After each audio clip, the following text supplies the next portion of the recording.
Você bem informado. Já está aqui em nossos estúdios o senador Nelson Trade Filho, que faz parte da Comissão de Relações Exteriores do Senado da República. Bom dia, é um prazer recebê-lo novamente aqui no Giro de Notícias. Bom dia, João Flores, bom dia a todos. Em seu nome quero cumprimentar a Rosana, cumprimentar o Carlos, dizer da nossa alegria em estar aqui no Grupo Feitosa. Um abraço para o Luiz Carlos, para o Henrico, pessoas que realmente engrandecem a comunicação aqui do Mato Grosso do Sul. Bom dia para Maracaju, para Niuaque, Rio Verde, Inocência, Grande Dourados e para Paranhos. Senador, essa semana, como o senhor deve estar sabendo, aconteceu uma tragédia para a nossa classe profissional. Um colega nosso foi assassinado lá em Pedro Juan Cabaleiro e vem à tona aquelas velhas questões. Assassinato de jornalistas, como acontece em qualquer lugar desse planeta, mas essencialmente é na região de fronteira, que é uma região altamente violenta, né? Até mesmo advertida pelo presidente Donald Trump, agora nessa época, e todo mundo sabe que ali é uma região de conflito grave. E aí, quando acontece essa tragédia, volta aquela discussão de investimentos na fronteira. Entra presidente, sai presidente, vai na fronteira, conhece DEFRON, conhece DOF, e efetivamente nada é feito para melhorar essa extensão que divide o Mato Grosso do Sul com Paraguai e Bolívia. Como é que você ouviu aí esse assassinato e essa repercussão? Bom, primeiro que quando ocorre uma situação como essa, além de nós lamentarmos e aqui oferecer os pêsames e os sentimentos à família, a gente tem que ir mais a fundo para poder ver o que realmente precisa ser acelerado, evoluído para garantir segurança na fronteira. E, para tanto, nós temos já um projeto que já está em andamento, está em fase de execução, que é o Sistema Informatizado de Segurança na Fronteira, que é o SISFRON. Esse é um projeto que a bancada federal, e eu estive presente, visitou ano passado, em loco. Nós saímos daqui do comando, fomos até Dourados, de Dourados fomos até Ponta Porã, vimos as etapas da sua evolução e sempre esbarra na questão de contingenciamento de recursos, porque ele é um projeto de última tecnologia, até porque para você fazer a segurança na fronteira, você não consegue fazê-la com o ser humano, você tem que ter, porque são milhares de quilômetros, não dá para você pôr um contingente de ser humano de 100 em 100 metros, você não consegue, e para isso você tem que dispor realmente da tecnologia. Bom, o que eles nos falaram? Que esse ano vai ter um aporte maior de recursos para o avanço desse sistema. Para nossa sorte, porém não adianta muito, lá na região do Mato Grosso do Sul, que é onde nós estamos, esse projeto já está praticamente concluído. Só que não adianta estar só lá, você tem que ter uma base de controle disso tudo, que eu acho que deve ser em Brasília, para poder receber esses dados e dar os comandos para poder fazer o enfrentamento quando precisa. Então, é uma questão que realmente faz essa reflexão. Mas eu vindo para cá, eu ouvi também uma notícia que o vice-presidente Mourão e o ministro Moro estão lá em Roraima, justamente para poder ver uma fronteira do Brasil onde está tendo muito problema com a vinda de venezuelanos. Então eu acho que esse governo está despertado para que isso possa ser efetivado. Certo. Assim, hoje vocês estão reunidos aqui, né? E tem a reunião dos embaixadores aí, a primeira reunião dos embaixadores do Sudeste Asiático, né? O que vai ser trabalhado, em termos de discussão sobre a rota bioceânica e potencialidades de Mato Grosso do Sul? Bom, esses embaixadores, eles têm uma representatividade em Brasília e cada embaixador desse representa um país. Então a gente convidou para que eles pudessem conhecer a rota bioceânica. Porque a rota bioceânica, ela leva os produtos do Brasil para o continente asiático. Ou seja, ela sai daqui, mas ela vai ser recebida por alguém, por algum lugar. E esse alguém, esse algum lugar, está hoje aqui para participar desse seminário. Está aqui o embaixador do Mianmar, da Indonésia, da Malásia, o embaixador da Filipinas, o embaixador da Tailândia e o embaixador do Vietnã. Então, tudo isso é importante porque vai mudar completamente o perfil econômico do Mato Grosso do Sul. Porque essa rota, saindo lá de Porto Murtinho, atravessando o Rio Paraguai, indo para Carmelo Peralta, no Paraguai, indo até Salta, na Argentina, da Argentina indo lá para o porto de Antofagasta, no Chile, ela vai proporcionar 40% de barateamento do frete, além de reduzir em 15 dias o tempo de viagem e 8.000 quilômetros marítimos a menos. E aí, o custo do produto que sai daqui para chegar lá, ele cai lá embaixo. Isso desperta interesse nos produtos do agronegócio, que são muito consumidos lá nesse território.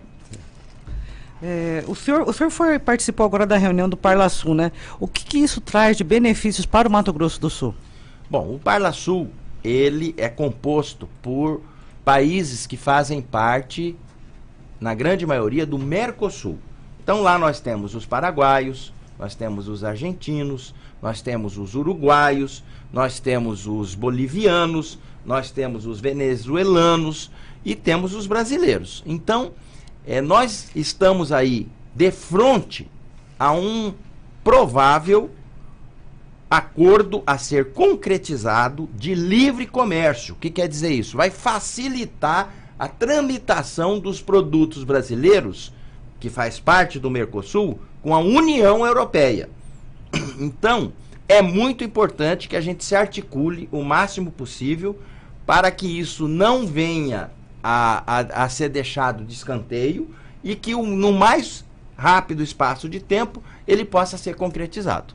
Agora são 7h57 e estamos conversando com o senador Nelson Trade Filho. Nelson, sistematicamente vem à tona na mídia sobre o uso dos aviões da Força Aérea Brasileira. Quem pode, quem não pode, parece que existe uma farra em relação a essas aeronaves, inclusive até naquele episódio que foi para cocaína, né, que saiu aqui por um avião da Força Aérea Brasileira e que coloca aí na mídia a vulnerabilidade ou o uso desses equipamentos. O que se tem neste sentido lá no Senado da República? Bom, ontem mesmo, na comissão que eu presido, depois da sabatina que fizemos ao embaixador dos Estados Unidos, Nestor Foster, e ao embaixador Hermano Ribeiro do Líbano, nós discutimos a relatoria desse projeto.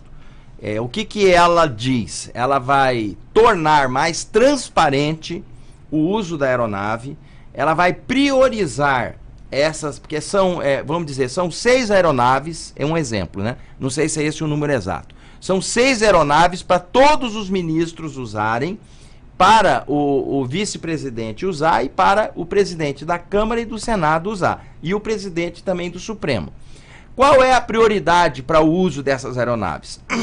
Primeiro, a pauta da reunião, se é importante. Segundo, se está levando mais de um ministro para poder otimizar, vamos dizer, precisa aqui da presença do ministro do Desenvolvimento Regional, do ministro da Agricultura, do ministro da Saúde. Não pode cada um usar uma aeronave. Entra os 3 dentro de uma só e vem para cá. Pois bem, e vai de 3 em 3 meses ter uma publicidade dessa situação. Ou seja, quem usou inadvertidamente no passado, agora com essas medidas eles não vão mais conseguir usar. Ou menos vão ficar com um constrangimento muito grande de usar. Ok, Rosana. Nelson, você fez um pedido aí sobre a Previdência, né? Foi um material que você discutiu lá, foi falado no Senado. Como que o seu pedido para saber quem deve poderá ajudar aí os brasileiros? Bom, a gente observou que quando veio o debate da reforma da Previdência, todo mundo teve que submeter a um certo sacrifício. Até nós que votamos, porque a gente observa que em alguns pontos houve realmente um sacrifício para algumas classes, eu entendi que isso tinha que ser passado a limpo. E qualquer cidadão em beira de esquina sabe que existem muitos devedores na Previdência. Grandes devedores. Devedores privilegiados, devedores que devem ter feito algum tipo de renegociação da sua dívida de forma não republicana. E nada mais justo do que, a partir do momento que você está passando a limpo essa história, vamos ver quem são os maiores devedores. E por que eles estão devendo e como fazer para eles poderem pagarem. Porque se esse dinheiro entrar no caixa, pelo estudo preliminar que a gente fez, o Brasil vai encurtar muito o tempo para atingir a equiparação do déficit com o eventual superávit que possa vir a ter. Tem como saber quanto é esse volume? Tem. Eu pedi os 500 maiores devedores, eu pedi o valor de cada um e por que eles estão devendo. E se fizeram alguma coisa para poder cobrar. Porque, olha, você, João Flores, a Rosana, o Carlos que está aqui, você que está me ouvindo, eu, fica devendo alguma coisa para você ver o que acontece com a sua vida. É verdade. Né? Verdade, então, é verdade. se o cidadão comum, que paga o seu imposto, que é o cidadão correto, o trabalhador, tem que andar certinho e pagar seus impostos, por que esses grandes devedores não têm? O que aconteceu no passado que acobertaram essas dívidas? Então, nós estamos indo para cima para poder descobrir isso aí. Para dar mais justiça, no caso. E outra coisa, para você poder fazer a coisa certa. Sim. Porque se eu que estou devendo tenho que pagar, por que esses bancos, que a gente, pelo que a gente ouve dizer, que ano após ano somam lucros exorbitantes, estão devendo valores mais exorbitantes ainda na Previdência? Vamos fazer um encontro de contas e pagar isso e que todo mundo fica feliz. Ok.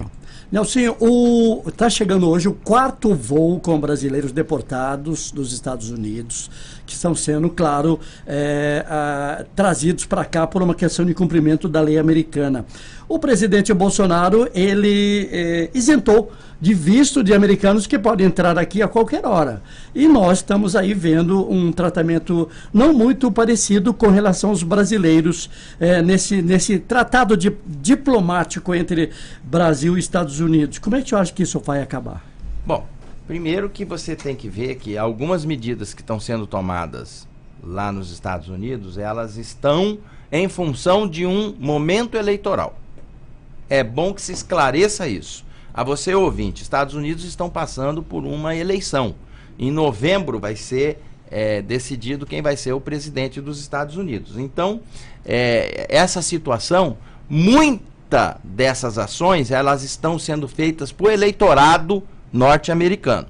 Mas ela reflete na gente. Agora, o que a gente tem que ter na cabeça? É um país, assim como o nosso, que tem as suas leis. Se a gente vai daqui para lá, você tem que, no mínimo, observar qual é a lei que existe lá para você se moldar à legislação. É lógico que aqui nós tentamos facilitar a vinda de americanos dispensando visto, essas coisas, porque a gente quer incrementar a indústria do turismo. E a gente observou que grande percentual dos turistas, principalmente que vão para o Rio de Janeiro e para o Nordeste, eles são oriundos dos Estados Unidos. Então essa foi a intenção. Agora, não sei se você assistiu a sabatina do embaixador dos Estados Unidos ontem, passou pela TV Senado. Uma das perguntas foi essa. O que ele vai fazer para poder, pelo menos, chegar num nível próximo essa questão. Porém, o que a gente não pode esconder nada. A verdade tem que sempre ser dita. Os Estados Unidos, eles têm um complexo em relação à segurança. Já sofreram atentados graves, eles são muito rigorosos nessa questão. E eles não abrem brecha para você poder dar um jeitinho aqui e outro ali. Então, essa é a verdadeira situação. Senador, vamos falar um pouquinho de política, né? O Davi Alcolumbre, ele poderá mudar as regras da casa para ser reeleito. Como é que o senhor vê isso? Bom, primeiro que já teve uma precedência dessa natureza, se não me engano, em 2007, onde o presidente da época fez um questionamento para poder fazer uma interpretação do que está escrito. Então, não vai ser nenhuma situação nova, vai ser copiar uma precedência que já teve. Agora, caso isso não seja possível, nós haveremos de escolher alguém que possa vir a representar o Senado com o mesmo equilíbrio, com a mesma harmonia que o presidente Davi fez. Eu sei que ele é palco de muitas críticas, porque tem um holofote muito grande em cima dele. Muitas vezes, você como presidente do Senado, você tem um rito e uma constituição do seu lado que você jura que você vai seguir. Então, muitas vezes, tem projetos de interesse, principalmente popular, que quer que passa e que acaba esbarrando numa burocracia regimental. Tem situações, por exemplo, de fazer impeachment desse ou daquele, que muitas vezes também esbarra na própria Constituição, e você não pode atropelar isso. Até porque ali, a grande dificuldade de quem está na presidência do Senado é manter o equilíbrio harmônico entre os outros poderes. E isso o Davi soube fazer. Nós aprovamos a reforma da Previdência, sem barulho, sem confusão, com debate claro. Nós aprovamos a cessão onerosa. O que quer dizer essa questão da cessão onerosa? Muitos municípios, muitos não, todos os municípios do Brasil e os estados receberam uma parte do leilão do pré-sal. Pergunta se alguém ligou para agradecer, um de nós. Mas para cobrar tem um monte. Então, também muita calma nessa hora. A gente está fazendo o nosso papel lá, e quando você faz o seu papel, você tem a consciência boa e tranquila para você poder ver que você está fazendo certo. É um debate que vai acontecer, essa eleição do Senado, que ela vai ser no final deste ano, início do outro, e vamos ver como é que isso vai transcorrer. Ainda falando de eleição, Nelsinho, você está disposto a ser candidato ao governo de Mato Grosso do Sul para fortalecer o PSD aqui no estado? Olha, eu não vou dizer para você que dessa água eu nunca beberei. Até porque é hipocrisia político querer ficar se escondendo atrás de desejo daqui e de acolá. Mas hoje eu estou eleito para 8 anos no Senado da República. Já cumpri 1 ano do meu mandato, consegui trazer 80 milhões de reais para Mato Grosso do Sul no ano passado e tenho 220 milhões empenhados para esse ano. E eu, quando era prefeito, eu me lembro muito bem que quando eu ia lá com o Pires na mão, pedir emenda, pedir reforço para os municípios, o que me interessava era ter realmente o recurso para ajudar nas despesas do dia a dia. E isso eu fiz acontecer esse ano que passou e praticamente tripliquei nesse ano que vem. Então, eu vou focar nessa questão para ser um senador produtivo, um senador que realmente possa engrandecer o mandato que me outorgaram. Agora, diferenças com setores da sociedade, você lá está para votar, de acordo com o que você acha certo e da sua consciência. Isso acontece sempre. Então, eu faço parte de mais de 20 comissões. Ou seja, são atividades... Eu não paro lá, às vezes tem aquele aplicativo que vê o quanto que você anda dentro dos corredores. Tem dia que eu ando 13 quilômetros. Maratonista já. Então, mas eu estou satisfeito porque para muita gente, para muito município, eu tenho feito a diferença. Ok. Falamos com o senador da República, Nelsinho Trade Filho. Agradecemos a sua presença e esperamos que você retorne para comentar sobre outros assuntos importantes do senador da República, Nelsinho. Feliz ano novo, né? Já que você veio pela primeira vez esse ano aqui no Giro de Notícias. É verdade. Eu tenho uma saudade muito grande dessa bancada, porque afinal de contas, às vezes que a gente vinha aqui, a gente respondia perguntas da saúde e eu estou lá, focado em poder trabalhar para Mato Grosso do Sul e ajudar cada vez mais os municípios e as pessoas. Então, um abraço aí para Maracaju, para Niuaque, para Rio Verde, para Inocência, para Grande Dourados e para Paranhos. Eu li aqui esses municípios e digo a você, veio na minha memória que todos esses municípios receberam alguma coisa oriundos do meu trabalho. Bom dia, Nelsinho. Obrigado. 8h10 no Giro de Notícias. Vamos para o nosso intervalo de 4 minutos e já voltamos.